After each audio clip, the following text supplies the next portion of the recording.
प्रयागराज महाकुंभ में श्रद्धालुजनों की भारी भीड़ है। लगभग 8 से 10 करोड़ श्रद्धालु इस समय प्रयागराज के अंदर मौजूद है। कल भी 5.5 करोड़ श्रद्धालुजनों ने महाकुंभ का स्नान किया था। ये जो भारी दबाव श्रद्धालुजनों के कारण और श्रद्धालुओं के संगम नोच पर जाने के कारण वहां पर एक बना हुआ है, लेकिन पूरा प्रशासन मौके पे वहां मौजूद है। रात्रि को 1 से 2 बजे के बीच में अखाड़ा मार्ग पर, जहां पे अखाड़ों के अमृत स्नान के दृश्य से बैरिकेड्स भी किए गए थे, तो बैरिकेड्स को फांद करके आने में कुछ श्रद्धालु गंभीर रूप से घायल हुए हैं। उन्हें तत्काल हॉस्पिटल में पहुंचा करके उपचार आदि की व्यवस्था उनके लिए की गई है। उनमें से कुछ श्रद्धालु गंभीर रूप से घायल हैं।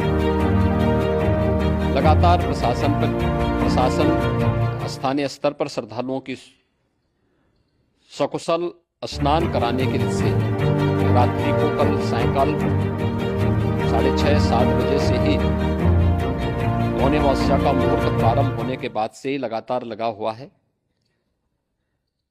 प्रयागराज में महाकुंभ में श्रद्धालुजनों के सकुशल स्नान करने, अमृत स्नान के लिए देश भर से आए हुए श्रद्धालुजनों की व्यवस्था के लिए, उनके कुशल क्षेम के लिए आदरणीय प्रधानमंत्री जी का प्रातःकाल से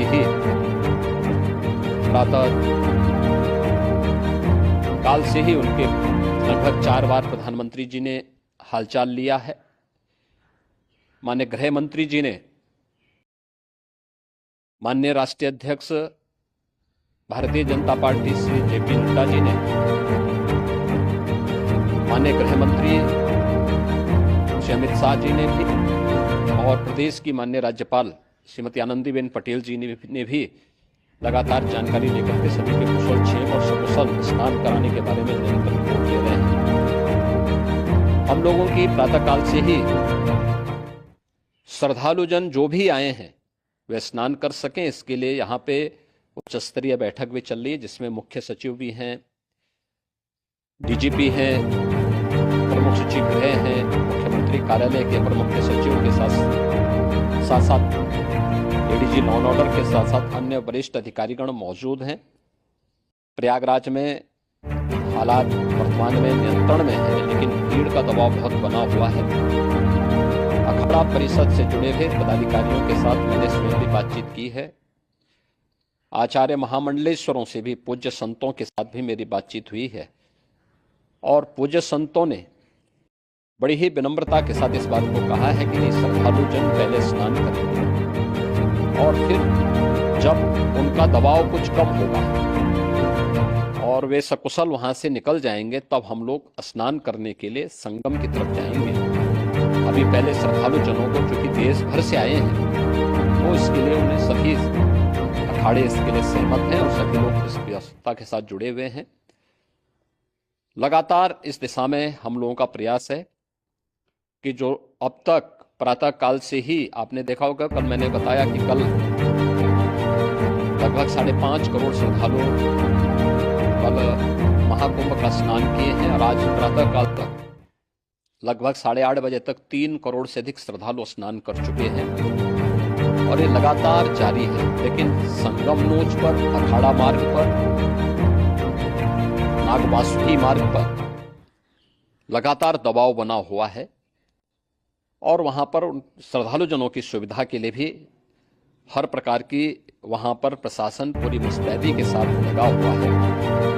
और इसीलिए मेरी अपील है पूरे प्रदेशवासियों से, पूरे देशवासियों से और सभी श्रद्धालुओं से भी सभी पूज्य संतों से भी कि अफवाह पर कोई ध्यान न दें, संयम से काम लें। ये सब आयोजन सभी लोगों का है। प्रशासन उनकी सेवा के लिए पूरी तत्परता के साथ लगा हुआ है। केंद्र और राज्य सरकार पूरी मजबूती के साथ वहां पर हर प्रकार का सहयोग करने के लिए तत्पर है। लेकिन कोई किसी अफवाह पे ध्यान न दे। कोई भी व्यक्ति नकारात्मक अफवाह फैलाने का प्रयास करेगा, उस प्रकार से नुकसान हो सकता है।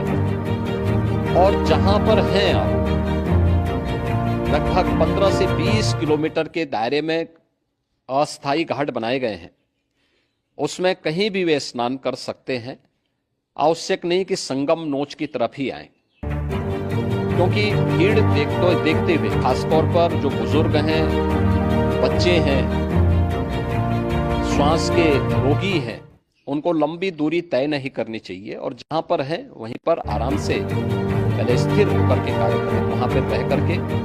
और जो नजदीक के घाट है, उसी नजदीक के घाट में स्नान करेंगे। सब गंगा जी के ही घाट हैं और गंगा जी के इस घाट में वही पुण्य प्राप्त होगा। ये मौनी अमावस्या है। मौनी अमावस्या में स्नान का महत्व है। संगम में स्नान का दबाव बहुत ज्यादा है, इसलिए सभी लोग अगर वहां पे इसमें अपना सहयोग करेंगे तो सकुशल हम सभी श्रद्धालु जनों को वहां पर स्नान करने में सफल होंगे। और फिर उसके उपरांत अमृत स्नान के लिए पूज्य संतों से